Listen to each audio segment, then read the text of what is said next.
membahas surat Az-Zalzalah. Saya tak juga tadi ketika dikabari bahwa ini termasuk surat yang favorit di masjid ini, karena ini isinya berat, ngeri. Jadi isi Quran kan ada basyirun, ada nadhirun, ada yang berisi kabar gembira, ada yang berisi peringatan-peringatan karena akan ada sesuatu yang ngeri. Salah satunya apa? Salah satunya itu akan ada di kiamat. Az-Zalzalah ini adalah surat yang menceritakan besok bagaimana kiamat itu akan terjadi. Nah, kalau basyirun itu nyenengake. Kalau nadhirun, ayat yang isinya peringatan, isinya hari kiamat, itu kan ngeri-ngeri. Nah, di sini kok sampai seneng yang ngeri-ngeri itu berarti hebat. Seneng diuten-uteni. Sebelum kita bahas bagaimana itu tafsir dari surat Az-Zalzalah, mari kita baca bersama-sama. A'udzu billahi minasy syaithanir rajim.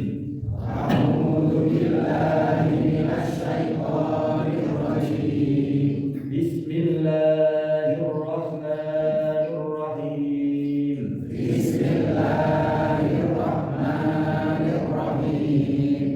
Idza zulzilatil ardu zilzalaha. Idza zulzilatil ardu zilzalaha. Wa akhrajatil ardu athqalaha. Wa akhrajatil ardu athqalaha. Wa qala al-insanu ma laha. Wa qala al-insanu ma laha. Yawma idzin tuhaddithu akhbaraha. Yawma'idhin tuhaddithu akhbaraha. Bi anna rabbaka awha laha. Bi anna rabbaka awha laha. Yawma'idhin yasdurun nasu ashtatan liyuraw a'malahum. Yawma'idhin yasdurun nasu ashtatan liyuraw a'malahum. Faman ya'mal mithqala dzarratin khairan yarah. Faman ya'mal mithqala dzarratin khairan yarah.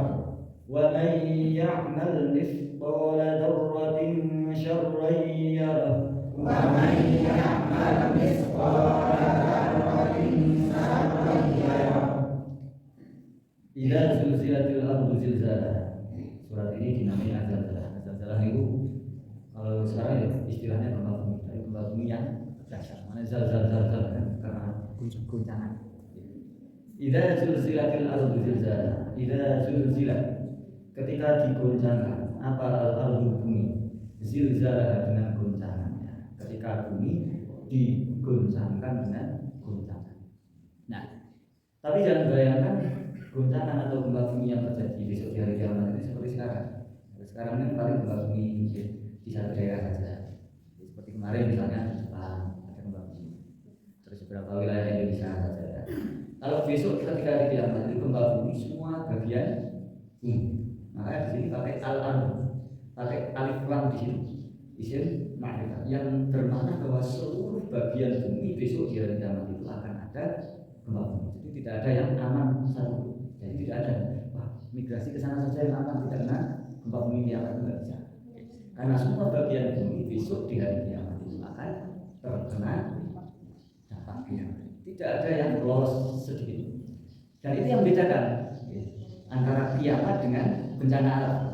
Kalau bencana alam kan hanya sebagian saja. Tapi kalau besok ketika kiamat semuanya, termasuk kiamat yang prosesnya itu melalui gempa bumi, semuanya. Jadi kalau sekarang misalkan di sana ada 8 SL skala Richter, nah besok tidak bisa dibayangkan kiamat itu berapa skala Richternya, karena semua bagian kena semua.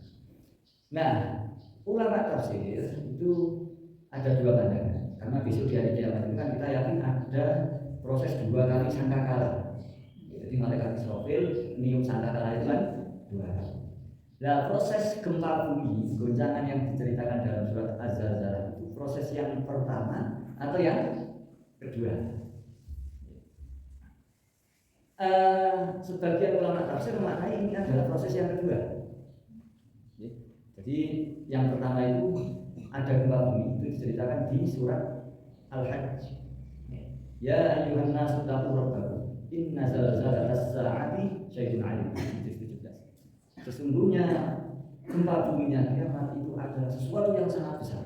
Yang itu sangat besar sehingga tidak bisa dibayangkan oleh manusia. Diceritakan di situ yauma tarawnaha tadhhalu kullu murdi'atin 'amma arda'at. Pada hari itu orang-orang yang melihat menyaksikan gempa bumi ketika sangkakala yang pertama itu tadhhalu kullu murdi'atin 'amma arda'at. Ibu-ibu yang lagi nyusui itu lari lupa dengan bayi yang disusuinya. Jadi bayangannya itu saking paniknya ada gempa bumi yang hebat. Itu nyusui bayi ini tidak langsung lari cari tempat yang aman. Wa tad'u kullu dzati hamlin hamlaha. Saking hebatnya ada ibu-ibu yang sedang hamil itu langsung gugur kandungannya. Kan janin itu kan kalau kena goncangan itu kan kemudian bisa keguguran. Nah itu kira-kira goncangannya itu seperti itu sedemikian hebatnya sampai kemudian rontok bayinya. Nah itu bayangan besoknya. Jadi kalau sekarang cuma 8 Richter berapa 10 Richter kan belum sampai bayi keguguran. Besok itu sampai bayi otomatis langsung gugur. Nah itu penyumbang syarat pertama. Kemudian semuanya mati, makhluk hidup yang ada di bumi ini mati. Nah kemudian di tiap sangkakala kedua prosesnya menurut para ulama itu juga tidak dilakukan al-zilzal. Ada gempa bumi lagi yang kedua.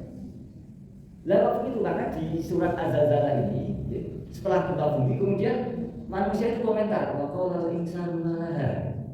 Nah manusia bisa berkomentar itu kan ketika hidup. Nah di surat Az-Zalzalah ini kan gempa bumi kemudian manusia komentar waqala al-insanu ma laha. Sehingga gempa bumi yang diceritakan di surat Az-Zalzalah ini adalah gempa bumi yang kedua. Nah gempa bumi yang kedua ini idza zulzilatil ardu zilzalaha digoncangkan. Kemudian wa akhrajatil ardu asqalaha. Wa akhrajat dan mengeluarkan apa al-ardu bumi asqalaha mengeluarkan isi-isi beratnya. Gempa bumi yang kedua itu sampai apa yang ada di dalam perut bumi ini semuanya dikeluarkan. Termasuk mayat-mayat yang sejak zaman Nabi Adam itu semuanya dimuntahkan. Sehingga bisa jadi proses kebangkitan umat manusia. Besok ketika yaumul ba'ats, hari kebangkitan atau hari kiamat itu lewat gempa bumi yang sampai semua isinya jasad-jasad itu semuanya dimuntahkan oleh bumi. Nah, maka kemudian gempa bumi yang kedua ini dahsyatnya melebihi gempa bumi yang pertama. Kalau gempa bumi yang pertama itu fungsinya untuk mematikan semua makhluk hidup yang ada di bumi. Yang kedua ini sampai isi bumi itu semuanya keluar. Sehingga jasad-jasad mulai zaman Nabi Adam itu kira-kira berapa ratus meter di bawah tanah keluar semuanya. Nah itu gempa bumi yang diceritakan di dalam surat Az-Zalzalah. Setelah dikeluarkan kemudian orang-orang hidup lagi, dihidupkan lagi oleh Allah. Maka kemudian diceritakan di ayat yang ketiga waqala al-insanu ma laha. Waqala dan berkata, siapa yang berkata al-insanu para manusia ma laha, apa ini yang terjadi? Kenapa bumi sampai bisa gempa bumi seperti ini? Kenapa saya bisa dihidupkan lagi? Nah itu pertanyaannya orang-orang kafir begitu. Maka kalau di surat Yasin kan diceritakan hadza ma wa'ada rahman. Inilah hari yang dijanjikan oleh Allah Ar-Rahman. Wa sadaqal mursalin. Dan benarlah perkataan para rasul-rasul terdahulu ini. Nah, itu perkataannya orang-orang kafir. Karena orang kafir itu tidak percaya akan adanya hari kiamat, hari kebangkitan. Orang kafir kan berkata begini, qalu inna lafi khalqin jadid, idza kunna turaban inna lafi khalqin jadid. Masa sih kami itu besok sudah jadi debu kembali, sudah jadi tanah kembali. Masa iya kemudian bisa dijadikan ciptaan yang baru bisa hidup kembali? Orang-orang kafir kan tidak percaya. Karena memang secara logika mereka itu berat untuk menerima masalah mati sampai sudah jadi terulang berulang, bahkan kalau sudah sampai ribuan tahun tulang belulangnya juga ikutan habis bisa hidup kembali. Mereka tidak percaya.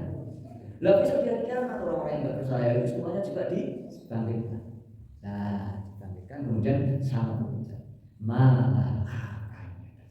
Nah, kalau besok orang-orang yang iman itu karena sudah yakin besok dibangkitkan, sehingga besok kita itu dibangkitkan itu sudah tidak ada. Sudah tidak berbeda dengan orang-orang yang kafir.